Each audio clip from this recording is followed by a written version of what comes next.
How to download and install Vercez code in your PC. First things first, open your browser and search for VS Code in the search bar. Once you hit search, click on the first result that appears. This will take you to the official website where you can download VS Code.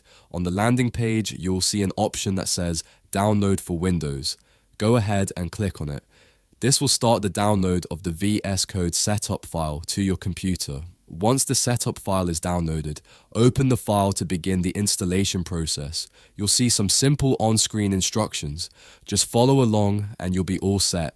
If you're unsure about anything, don't worry.